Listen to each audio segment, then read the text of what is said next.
Fundamentals of Buddhism, a Buddhanet production. Four Noble Truths, Part I. This is the third in the series of lectures, and we are getting into the real heart of Buddhism with today's lecture, because in the next hour or so I would like to say a few words regarding the Four Noble Truths. The Four Noble Truths are a very important aspect of the teachings of the Buddha. Their importance has been stated in no uncertain terms by the Buddha. He has said that it is because we fail to understand the Four Noble Truths that we have run on so long in the cycle of birth and death.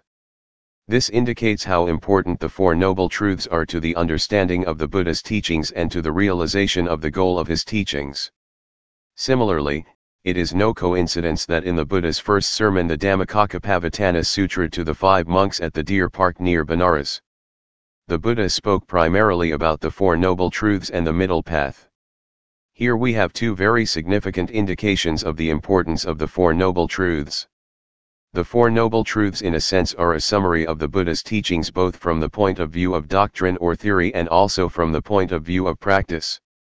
So here in the Four Noble Truths, which are the truth of suffering, the truth of the cause of suffering, the truth of the end of suffering, and the truth of the path that leads to the end of suffering, we have the foundation of the teachings of the Buddha for understanding and practice. Before we consider the Four Noble Truths individually, I would like to say a few words about the nature of the scheme that the Four Noble Truths represent. And in this context we can perhaps remember that medical science had enjoyed a certain amount of development in ancient India. One of the structures that had been developed by medical science in ancient India was the fourfold structure of disease, diagnosis, cure and treatment.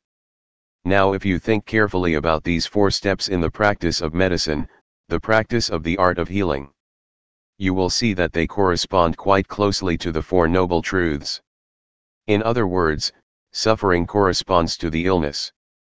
The cause of suffering corresponds to the diagnosis, in other words identifying the cause of the illness. The end of suffering corresponds to the cure.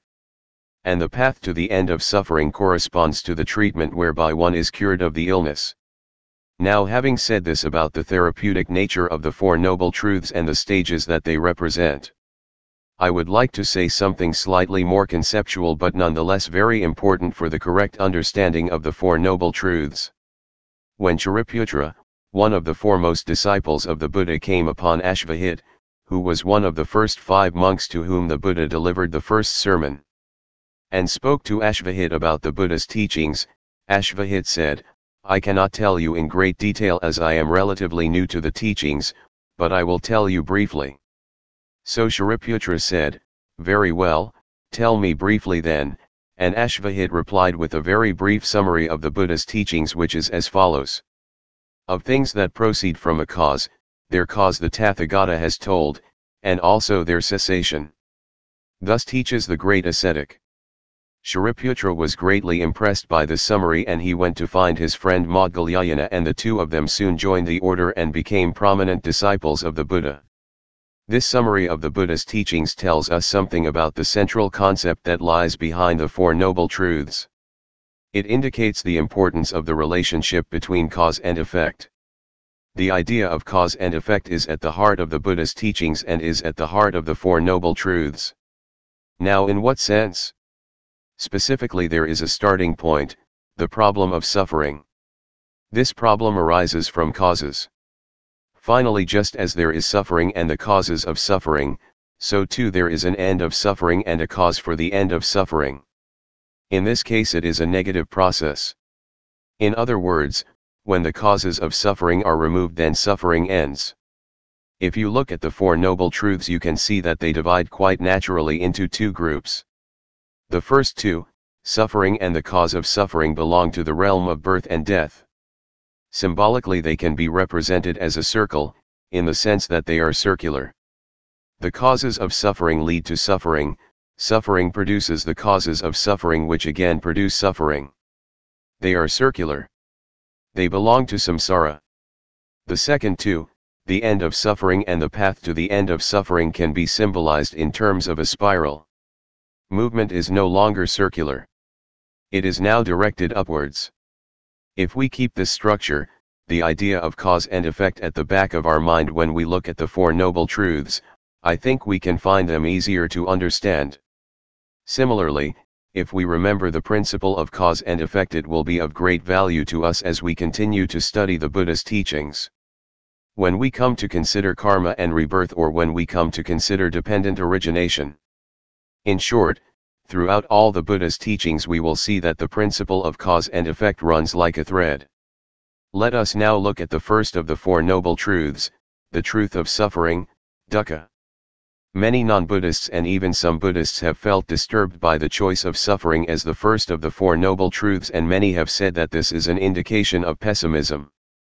I often find non-Buddhists saying to me, why is Buddhism so pessimistic?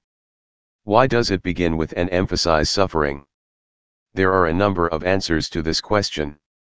Some of you may be familiar with the distinction between pessimism, optimism, and realism. Let us put it this way. If one is suffering from a disease and one refuses to recognize the fact that one is ill, this is not being optimistic. This is merely being foolish. It is analogous to the ostrich burying its head in the sand.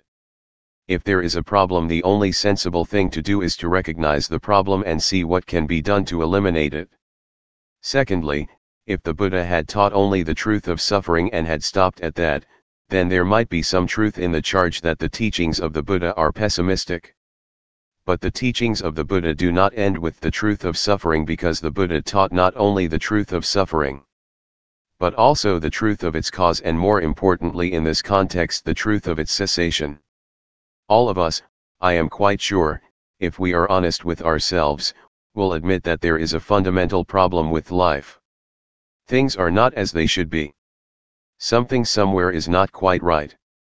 And no matter how much we may try to run away from it, at some time or other, perhaps in the middle of the night, or perhaps in the middle of a crowd, or perhaps in the moment during one's work, we do come face to face with ourselves, the realization that things are not all as they should be, that something is wrong somewhere.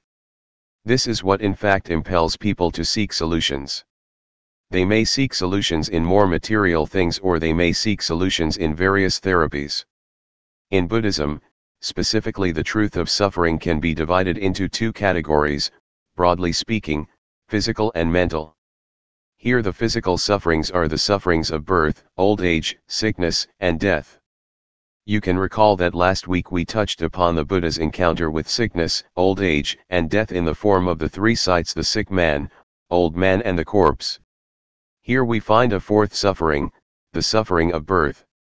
Birth is suffering because of the physical pain suffered by the infant, and because birth impels all the other sufferings. Birth in a sense is the gateway to the other sufferings of sickness, old age, and death, which follow inevitably upon birth. I think one need hardly spend much time on the suffering of sickness, old age, and death. Most of us have experience of suffering from sickness, and we have also observed the suffering of sickness in our friends and relatives. We have all observed the suffering of old age, the inability to work, to function, and to think coherently. We have all observed the suffering of death, the pain, and the fear experienced by the dying.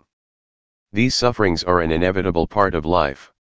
No matter how happy and contented our lives may be, the sufferings of birth, old age, sickness, and death are absolutely unavoidable. In addition to these physical sufferings, there are mental sufferings. There is the suffering of separation from our loved ones, separation either due to reasons of work, or because those whom we love die, or because those whom we love have to go away, or because we have to leave them. Then there is the suffering of contact with those whom we dislike, or those who dislike us. It can take very mild forms, such as a colleague at work who is antagonistic to us and we dread to go to work, because we know that this person whom we dislike somehow always wants to find fault with us. It can take more radical forms, such as persecution, torture, and so forth. Finally, there is the suffering of frustrated desire. When we cannot get what we want. When we cannot get that job, the position that we want. When we cannot win over this or that person. These physical and mental sufferings are woven into the fabric of our existence. But what about happiness? Is there no happiness or enjoyment in life? Of course there is. But the pleasure or happiness which we experience in life is impermanent. We may enjoy a happy situation, we may enjoy the company of someone we love, we may enjoy youth and health, and yet all these forms of happiness are impermanent. Sooner or later we will experience suffering. If we really want to do something about suffering, to solve the problem of suffering, we must identify its cause. If the lights go out and we want to set it right, we have to identify its cause. We have to find out whether it is a short circuit, or whether a fuse has blown, or whether perhaps the power supply has been cut off. Similarly, when we recognize the problem of suffering, we have to look for the cause. It is by understanding the cause of suffering that we can do something to solve the problem. What is the cause of suffering according to the Buddha? The Buddha has taught that craving or desire, trishna or raga, is a great cause of suffering. Craving for pleasant experiences, craving for material things, craving for eternal life, and craving for eternal death. We all enjoy good food, we all enjoy fine music, pleasant company. We enjoy all these things and we want more and more of these things. We try to prolong these pleasant experiences. We try to get more and more of these pleasures. And yet somehow we are never completely satisfied. We may find that we are fond of a particular kind of food, and yet if we eat it again and again we get bored with it. We try another kind of food. We like it, enjoy it, and again we get bored with it. We go on to look for something else, we get tired of our favorite piece of music. We get tired of our friends. We look for more and more. Sometimes this chase after pleasant experiences leads one to extremely negative forms of behavior such as alcoholism and drug addiction. All of these are the cravings for satisfaction of our desires for pleasant experiences. It is said that trying to satisfy one's desire for pleasant experiences is like drinking salt water when one is thirsty. If one drinks salt water to satisfy one's thirst, rather than being quenched, is only increased. Not only do we crave for pleasant experiences, but we also crave for material things. You can see this clearly in children. I have a 5-year-old son. Take him into a toy shop and he will want every toy in the shop. And perhaps he will buy a toy. Almost as soon as he has bought the toy, he begins to lose interest in it. And without fail, within a few days the toy will be neglected in the corner of the room and he will want another toy. While this can be seen very clearly in young children, are we any different? After we have bought that new car, don't we want another one?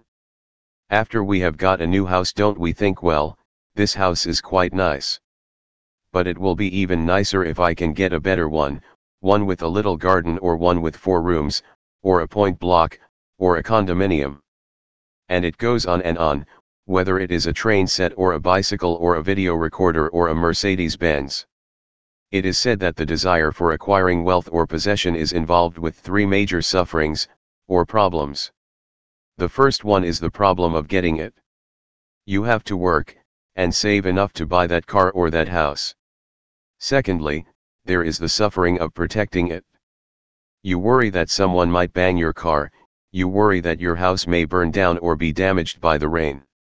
Finally, there is the suffering of losing them, because sooner or later they will fall apart. Craving for existence or eternal life is a cause of suffering. We all crave for existence, we all crave for life. Despite all the suffering and frustration of life, we all crave for life.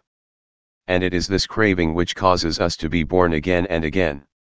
Then there is the desire for annihilation, the desire for non-existence, what we might call the desire for eternal death. This expresses itself in nihilism and in suicide.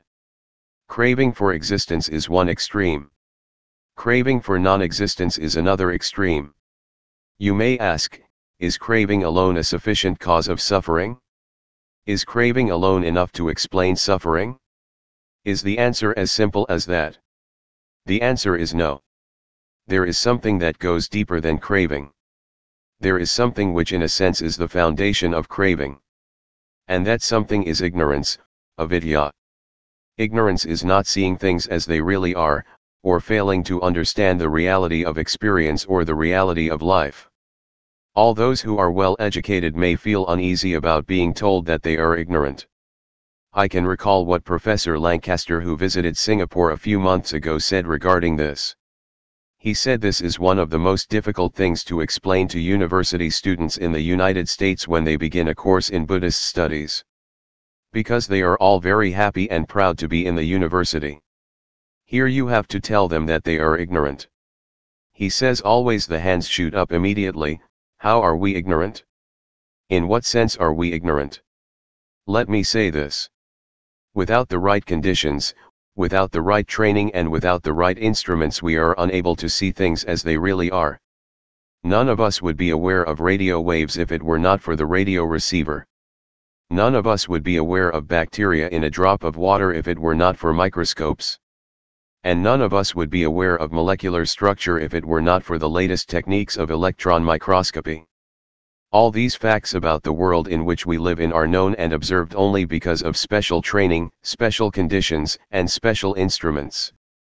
When we say that ignorance is failure to see things as they really are, what we mean is that so long as one has not developed one's ability to concentrate one's mind and insight, so one is ignorant of the true nature of things. We are familiar with the fear that we experience when we see a shape in the darkness by the side of the road while walking home alone late at night. That shape by the side of the road may be a tree stump. Yet it is our ignorance that causes us to quicken our steps. Perhaps our palms may begin to perspire, we may reach home in a panic. If there were a light, there would be no fear and no suffering, because there would be no ignorance. We would have seen the tree stump for what it is. Specifically in Buddhism, we are speaking about ignorance regarding the self, taking the self as real. This is the fundamental cause of suffering. We take our body or ideas or feelings as a self, as a real independent ego, just as we take the tree stump for a potential assailant. Once we have this idea of self, we have an idea of something that is apart from or different from ourselves. Once we have this idea of something that is apart or different from ourselves, then it is either helpful or hostile. It is either pleasant or unpleasant to ourselves. From this notion of self we have craving and ill will. Once we believe in the real existence of ourselves, that we exist in reality, independently, apart from all others, apart from all the physical objects that surround us, we crave and desire and want those things which benefit us, and we are averse towards those things which do not benefit us, which damage us or which are unhelpful to us. Because of this failure to see that in this body and mind there is no independent, permanent self, desire and ill will inevitably thrive. Out of the root and the trunk of ignorance grow the branches of craving, desire, greed, ill will, anger, hatred, envy, jealousy, pride, and the whole lot. All these branches grow out of the root and trunk of ignorance, and these branches bear the fruits of suffering. So here, ignorance is the underlying cause, and craving, ill will, greed and anger are the secondary or subsequent causes. After having identified the causes of suffering, one is in a position to put an end to suffering. Just as when one might identify the cause of that pain in one's lower abdomen on the left side as appendicitis, one would then be in a position to remove the cause of the pain. One can put an end to suffering by eliminating the cause of suffering, by eliminating craving, ill will and ignorance. Here we come to the third noble truth, the truth of the end of suffering. In dealing with the truth of the end of suffering, the first obstacle that we have to overcome is the doubt that exists in some minds of whether an end of suffering is really possible. Whether one can really end suffering, or whether one can really be cured. It is in this context that confidence or faith plays an important role in Buddhism. When we speak of confidence or faith, we do not speak of faith in the sense of blind acceptance. We speak of faith in the sense of recognizing or admitting the possibility of achieving the goal of the end of suffering. If you do not believe that a doctor can cure you of that pain in your abdomen, you will never go to a doctor. You will never take the medicine or have the operation, and as a result you may die of that illness which could be cured. So confidence, belief in the possibility of being cured, is an indispensable prerequisite. Here too, as in other cases, people may say, "How can I believe in the possibility of nirvana? How can I believe that the end of suffering is really possible when I have never experienced it? Well, as I said a moment ago, none of us would have experienced radio waves were it not for the development of radio receivers. And none of us would have experienced microscopic life were it not for the invention of the microscope. Even now none of us here, unless there is any physicist in this room, have actually observed electrons, and yet we accept them because there are those among us with the special training and special instruments who have observed electrons. So here too, as regards the possibility of the end of suffering and the possibility of attaining nirvana, we ought not to reject the possibility of attaining nirvana outright simply because we have not experienced it, simply because we have not seen it for ourselves. Many of you may be familiar with the old story of the turtle and the fish. One day the turtle left the pond and spent a few hours on the bank. When he returned to the water, he told the fish of his experiences on the bank. The fish would not believe him. The fish would not believe that there existed a place known as dry land because it was totally unlike what the fish knew, what the fish was familiar with. The fish would not believe that there was a place where creatures walked rather than swam, where one breathed air rather than water, and so forth. There are many historical examples of this tendency to reject information that does not tally with what we already believe, or what we are already familiar with. When Marco Polo returned to Italy from his travels to the Far East, he was imprisoned because his account did not tally with what was then believed about the nature of the universe. When Copernicus advanced the theory that the sun did not circle the earth but in fact that the case was the opposite, he was disbelieved and ridiculed. We ought to be on guard against dismissing the possibility of the complete end of suffering or the possibility of attaining nirvana simply because we have not experienced it ourselves. Once we accept that the end of suffering is possible, that we can be cured of an illness, then we can proceed with the steps that are necessary in order to achieve that cure.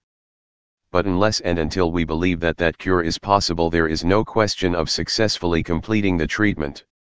In order therefore to realize progress on the path, to realize eventually the end of suffering, one has to have at least confidence in the possibility of achieving the goal, in the possibility of attaining nirvana. Four Noble Truths, Part 2. When we speak of the end of suffering, the truth of the cessation of suffering, we are speaking of the goal of the Buddhist path. In one place the Buddha says that just as the ocean, though vast, is of one taste, the taste of salt, so it is in his teachings. Although there are many items, all these teachings as vast as the ocean have only one taste, and that is the taste of nirvana. As you will see, although there are many items of Buddhist teachings, the Four Noble Truths, the three ways of practice, dependent origination, the three characteristics and so on. All these teachings have one goal in view, and that goal is the cessation of suffering. It is the goal that gives all the various teachings that we find in Buddhism their directions and purposes. The end of suffering is the goal of Buddhist practice, and yet this end of suffering is not something which is only transcendental, which is only ultimate. This is interesting because yesterday I was asked to speak on the origin and development of the Semitic religions. And at the end of the session, one of the questions raised was, what is the final goal of the Semitic religions, and what is the distinction between the spiritual goal offered by the Semitic religions and the goal offered by Buddhism? In the case of the Semitic religions, I think it is fair to say that there are two goals. One refers to this life, and is expressed in the sense of building a kingdom of love, prosperity, and justice in this world. The other higher goal refers to attaining heaven in the afterlife. But in Buddhism we have a much more comprehensive treatment. In other words, this goal of the end of suffering that the Buddha speaks of is very broad and comprehensive in its meaning. Because when we speak of the end of suffering, we can mean the end of suffering here and now, either temporarily or permanently. Let us see whether we can explain this in greater detail. Suppose we happen to be in dire poverty, insufficient food, medicine, schools, and so forth. There are sufferings such as birth, sickness, disease, and old age, separation from one's loved ones, contact with those whom we do not like to have contact. When we remedy the situation here and now through achieving prosperity, through developing our medical and educational systems, our sufferings are reduced. Buddhism teaches that the particular happiness or suffering that is experienced in this life is the result of our actions done in the past. In other words, if we are in fortunate conditions, these conditions are the results of good or wholesome actions done in the past. Similarly, those who find themselves in less fortunate conditions, those conditions are the results of unwholesome actions done in the past. What does Buddhism offer in the way of the end of suffering? Practicing Buddhism results in the short term in relative happiness in this life. This happiness can be of a material variety in the sense of better material conditions, or it can be of a spiritual variety in the sense of greater peace or happiness of mind. All of these are achievable in this very life here and now. This is one dimension of the end of suffering in this life. And this is equivalent to what the Semitic religions call the kingdom on earth. In addition to this, the end of suffering means happiness and good fortune in the next life. In the sense of rebirth in fortunate circumstances, in circumstances of happiness, prosperity, health, well-being, success and so on. And this can be as a human being on this earth, or it can be in the heavens. We can liken it to the heaven that the Semitic religions speak of. The goal of Buddhism initially means happiness and prosperity in this life and next. But the goal of Buddhism is more than just that, and it is here that Buddhism differs from the Semitic religions, because not only does Buddhism promise happiness and prosperity in this life and next. Buddhism also offers liberation, nirvana, the total, absolute and permanent cessation of suffering. This is the ultimate and final goal of Buddhism. When we speak of nirvana, we encounter certain problems of expression, because when we are speaking of an experience, the exact nature of that experience cannot be communicated. It has to be experienced directly. This is true of all experiences, whether they be the experiences of the taste of salt, sugar, chocolate, or whatever. All these experiences cannot be exactly described. I often ask people here in Singapore in order to make this point. Imagine I have just recently arrived in Singapore and I have not eaten a durian. How would you describe to me the taste of a durian? Would it be possible to describe accurately the taste of a durian if I have not eaten one myself? We can describe it by means of comparison or simile, or by means of negation. So, for instance, you might say that a durian is slightly sour, that it has a mealy texture. You might say a durian is something like a jackfruit, or you might say a durian is not like a banana. So we have a similar kind of problem when we come to try to describe nirvana. We find that the Buddha and Buddhist teachers have used these kinds of devices to describe nirvana. The Buddha described nirvana as supreme happiness, as peace, as immortal. Similarly, he has described nirvana as uncreated, unformed, as beyond the earth, as beyond water, fire, air, beyond the sun and moon, unfathomable, unmeasurable. So we have two approaches to the description of nirvana. One is the positive approach, where we liken nirvana to something which we experience in this world, where, say, when one experiences intense happiness accompanied by profound peace of mind, one can imagine that one is experiencing a faint glimpse of nirvana. But a jackfruit is not really like a durian. Similarly, we can say that nirvana is not like anything in this world, is not like any experience that we have from day to day. It is uncreated. It is beyond the sun and the moon. It is beyond all these names and forms which we are used to thinking in terms of, through which we experience the world. The point of all these is that to understand what nirvana is really like, one has to experience it for oneself. To know what a durian is really like, one has to eat it. No amount of essays, no amount of descriptions of durians will even approach the experience of eating one. One has to experience the end of suffering for oneself. And the way that one does it is through eliminating the causes of suffering, the defilements of desire, raga, ill will, dasa, and ignorance, avidya. When one has totally eliminated these causes of suffering, then one will experience for oneself nirvana. How does one remove these causes of suffering? What are the means through which one can remove the defilements that lead to suffering? This is the path taught by the Buddha. It is the middle path, the path of moderation. You will recall that the life of the Buddha before his enlightenment falls into two quite distinct periods. The period before renunciation was a period when he enjoyed all the luxury possible. For instance, we are told that he had 3 palaces, one for each season.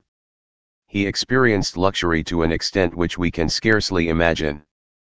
This period of luxury was superseded by 6 years of extreme asceticism and self-mortification when he abandoned the essential amenities of life. A period in which he lived in the open, wore the poorest garments and fasted for lengthy periods. In addition to these privations, he experienced the suffering of torturing his body through various practices of self-mortification, sleeping on beds of thorns, and sitting in the midst of fires in the heat of the noonday sun. Having experienced the extremes of luxury and privation, having reached the limits of these extremes, he saw their futility and he discovered the middle way that avoids the extremes of indulgence in pleasures of the senses and self-mortification. It was through realizing the nature of the extremes in his own experience that he was able to arrive at the middle path. The path that avoids the two extremes. As we shall see in the subsequent weeks, the middle path is capable of many profound and significant interpretations. But most importantly and most essentially, it means moderation in one's approach to life, in one's attitude, in all things.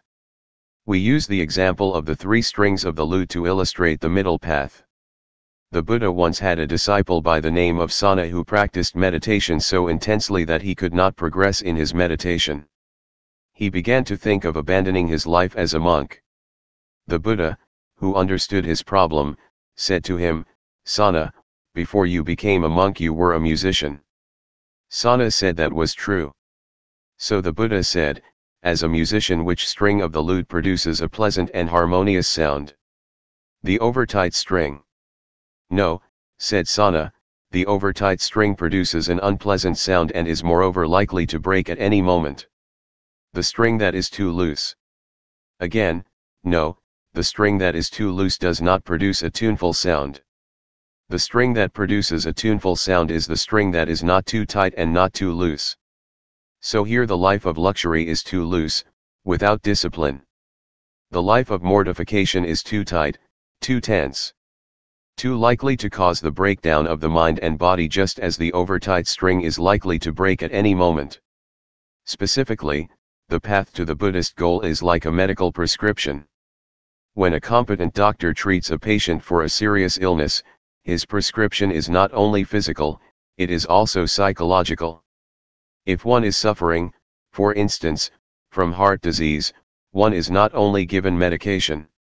One is also asked to control one's diet and to avoid stressful situations.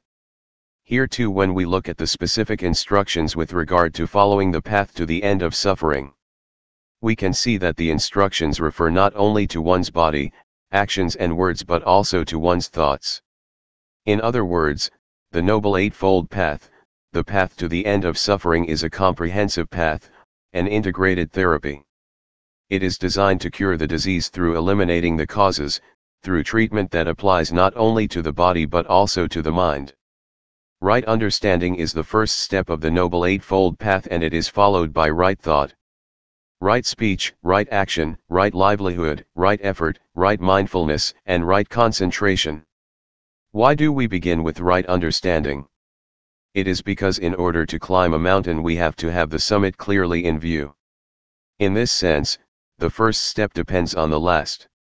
We have to have our goal in view if we are to travel a path to reach that goal. In this sense, right understanding gives direction and an orientation to the other steps of the path. We see here that the first 2 steps of the path, right understanding and right thought, refer to the mind. Through right understanding and right thought we eliminate ignorance, greed, and anger. But it is not enough to say that through right understanding and right thought we eliminate ignorance, greed, and anger, because in order to achieve right understanding and right thought we also need to cultivate, to purify our mind and our body. The way that this is done is through the other 6 steps of the path. We purify our physical existence so that it will be easier to purify our mind. And we purify our mind so that it will be easier to attain right understanding. For convenience sake, The Noble Eightfold Path has been traditionally divided into the three groups of training, or the three ways of practice, and they are morality or good conduct, shila; meditation or mental development, samadhi; and wisdom or insight, prajna. The 8 steps of the path are divided into these three ways of practice as follows: right speech, right action, and right livelihood belong to the way of good conduct. Right effort, right mindfulness, and right concentration belong to the way of mental development. And right understanding and right thought belong to the way of wisdom. Because it is necessary to purify our words and actions before we can purify our mind, we begin our progress along the path with good conduct. As the Noble Eightfold Path is the means of arriving at the goal of Buddhism, we will be spending the next 3 weeks dealing with these three ways of practice. Morality. Last week we completed our survey of the Four Noble Truths, and in so doing the last topic that we dealt with was the Noble Eightfold Path to the end of suffering. We used the analogy of mountain climbing when we talked about treading the Eightfold Path to the end of suffering. We have said that just as when one climbs a mountain, the first step depends on the last. The last depends on the first because we have to have our eyes firmly fixed on the summit of the mountain. And yet we also have to be careful not to stumble while taking the first few steps up to the mountain path. So here in climbing a mountain, each portion of the path depends on the other portions. In this sense, regarding the Noble Eightfold Path, all the steps of the path are interrelated, are dependent on one another. We cannot do away with any one step. Nonetheless, for practical purposes, the 8 steps of the path have been divided into 3 ways of practice, or 3 divisions of training. These 3 divisions are good conduct or morality, shila, mental development or meditation, samadhi, and finally wisdom or insight, prajna. Although conceptually and structurally, the first step depends upon the last and the last depends upon the first. Although they are dependent on one another, still in practical terms, when one climbs a mountain, one has to climb the lowest slope first. One may be attracted to the summit, but in order to get there one has to cover the lower slope first. It is for this very practical reason that we find the 8 steps of the Eightfold Path grouped into these 3 ways of practice. The first of these 3 ways is good conduct. Good conduct forms a foundation for further progress on the path, for further personal development. It is said that just as the earth is the base of all animate and inanimate things, so is morality the foundation of all qualities. When we look around us, we can see that everything rests upon the earth. Whether it be the building, whether it be the tree and bush, or whether it be the animal. The earth is the foundation, and in the same manner morality is the foundation of all qualities. All virtues, all attainments ranging from the mundane to the supramundane, ranging from success, good fortune all the way up to skill in meditation, wisdom, and enlightenment. Through this metaphor, we can understand the importance of good conduct as a foundation for following the path, as a basis for achieving results on the path. Why do we take time to stress the importance of good conduct as a foundation for progress on the path? The reason is that there is a tendency to think of good conduct as rather boring, rather dull. Meditation sounds more exciting and interesting. Philosophy has a kind of fascination about it. There is a dangerous tendency to neglect the importance of good conduct and to go to the more exciting parts of the path. But if we do not create this foundation of good conduct, we will not succeed in treading the other parts of the path. We have to understand the way in which the precepts or the rules of good conduct are established within Buddhism. Because there are various ways in which moral or ethical codes are established. If you look at the moral codes of the major religions, you will find that there is a surprising correspondence. If you look at the moral teachings of Confucius, of Lao Tzu, of the Buddha, of Hindu teachers, Christians, Muslims, and Jews, you will find that regarding the basic rules of morality, there is a large degree of correspondence. But while the rules in many cases correspond, the attitude, the ways in which the rules are presented, understood and interpreted differ considerably from religion to religion. Essentially, to generalize, there are 2 ways in which moral codes can be established. One way we might call the authoritarian way, and the other we might call the democratic way. And a good example of the first is God's handing down the 10 Commandments to Moses on the mountain. On the other hand, in Buddhism, I think what we have here might be called a democratic way of establishing the rules of good conduct. You might wonder why I say that. After all, we do have the rules of good conduct laid down in scriptures. So you might ask, is this not similar to God's handing down the tablets to Moses? But I think this is not really so, because if we look closely at the scriptures, we do find what lies behind the rules of good conduct, and the principles that lie behind that are the foundation of the rules of good conduct, are the principles of equality and reciprocity. What equality means is that all living beings are equal in their essential attitudes.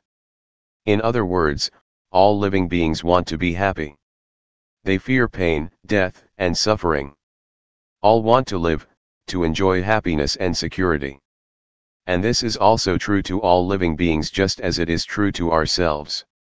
We can call this equality the great universality of the Buddhist vision, in which all living beings are equal. On the basis of this equality, we are encouraged to act with the awareness of reciprocity. Reciprocity means that just as we would not like to be killed, robbed, abused, and so forth, so would all other living beings not like to have these things happen to them. One can put this principle of reciprocity quite simply by saying, do not act towards others in a way which you would not want them to act towards you. Given these principles of equality and reciprocity, it is not hard to see how they stand behind, how they create the foundation for the rules of good conduct. Let us now look specifically at the contents of good conduct in Buddhism. The way of practice of good conduct includes 3 parts of the Noble Eightfold Path. And these 3 parts are right speech, right action, and right livelihood. Speech is an extremely important part of our life. We often tend to underestimate the power of speech. We often tend to exercise very little control over our faculty of speech. This should not be so. We have all been very greatly hurt by someone's words at some time of our life. And similarly, we have been encouraged by the words of another. In the sphere of politics, we can see how those who are able to communicate effectively are able to influence people tremendously, for better or for worse. Hitler, Churchill, Martin Luther King were all accomplished speakers who were able to influence millions of people with their words. It is said that a harsh word can wound more deeply than weapons. A gentle word can change the heart and mind of the most hardened criminal. Probably more than anything else, the faculty of speech differentiates man from animals. So if one is to develop a society in which harmony, well-being, communication and cooperation are goals which are to be realized, one must control, cultivate and utilize one's faculty of speech positively. All the rules of good conduct involve respect that is founded upon the understanding of equality and reciprocity. In this context, right speech involves respect for truth and respect for the welfare of others. If one speaks with these criteria in mind, one will be cultivating right speech, and through this one will achieve greater harmony within society. Traditionally, we speak of 4 aspects of right speech. Right speech means to avoid lying, to avoid backbiting or slander, to avoid harsh speech, and to avoid idle talk. Some of you may recall the Buddha's instruction to Rahula regarding the importance of avoiding lying. He used the example of a vessel. The vessel had a tiny bit of water in the bottom, and he asked, Rahula, see the small amount of water in the bottom of the vessel.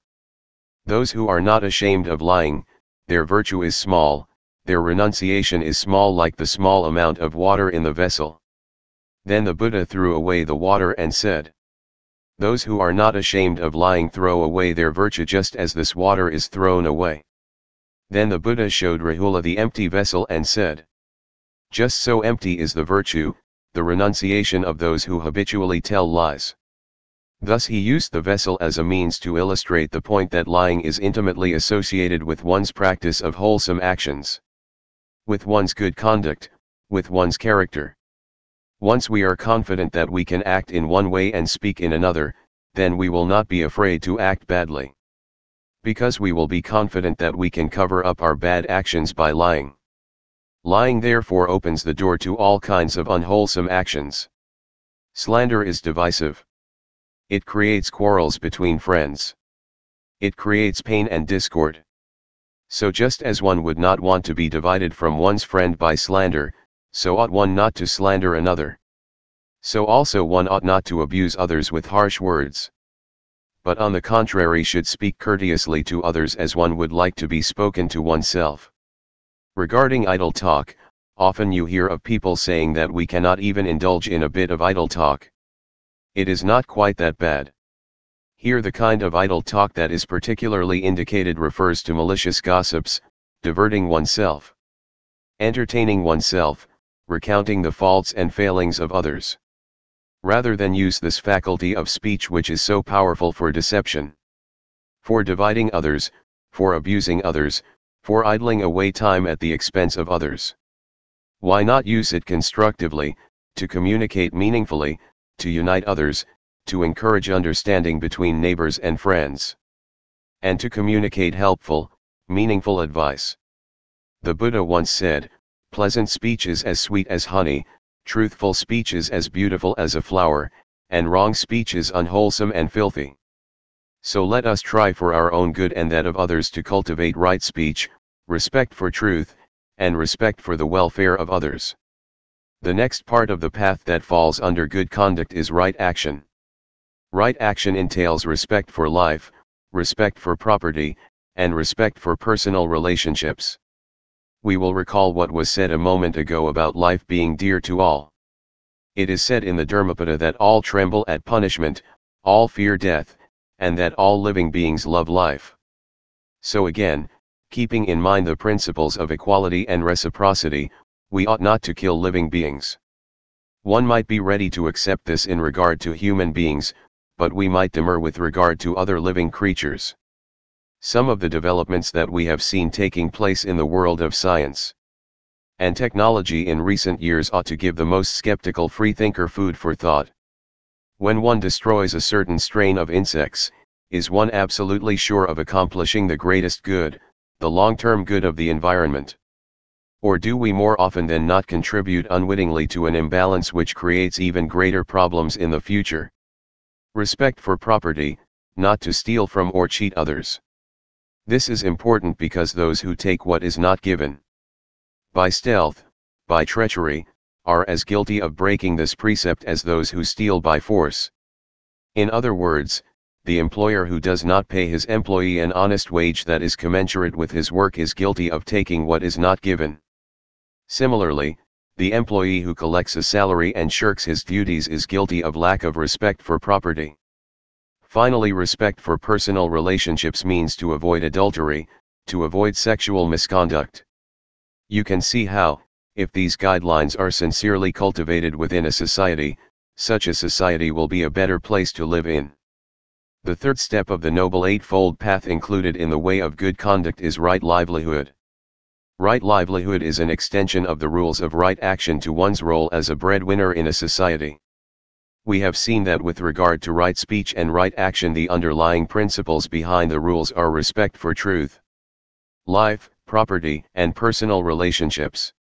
Right livelihood means that one ought not to earn a living in such a way as to violate these principles, which are underlying principles of good conduct. Specifically, there are 5 kinds of livelihood that are discouraged for Buddhists. These are trading in animals for slaughter, dealing in slaves, dealing in weapons, dealing in poisons, and dealing in intoxicants, those are drugs and alcoholic drinks. These 5 kinds of livelihood are discouraged because they contribute to the ills of society, and because they violate the principles of respect for life and so forth. Dealing in the slaughter of animals violates respect for life. Dealing in slaves violates respect for life and personal relationships. Dealing in deadly weapons violates the principle of respect for life. Dealing in poisons violates the principle of respect for life. Dealing in intoxicants violates the principle of respect for the welfare of others. All these trades contribute to the insecurity, to the suffering and discord in society. How does good conduct function?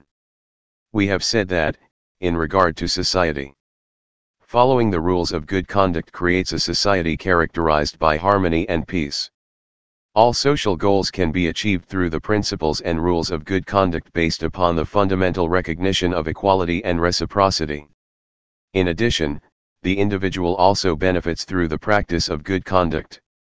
In one sutra, the Buddha said, "He who has practiced respect for life and so forth, he feels as a king duly crowned and his enemies subdued. He feels at peace, at ease." The practice of good conduct creates within the individual an inner sense of peace, of stability, of security and of strength. Once he has created that inner peace, he can then fruitfully and successfully practice the other steps of the path. He can cultivate and develop meditation. He can achieve wisdom only when he has created both inwardly and outwardly in his relationships with others, and in himself the necessary foundation of good conduct. Very briefly, these are the origin, contents, and goal of good conduct. I would like to touch on one point before I stop today, and that is when people look at the rules of good conduct. They often say, how can they possibly follow the rules of good conduct? It is terribly difficult to observe the precepts.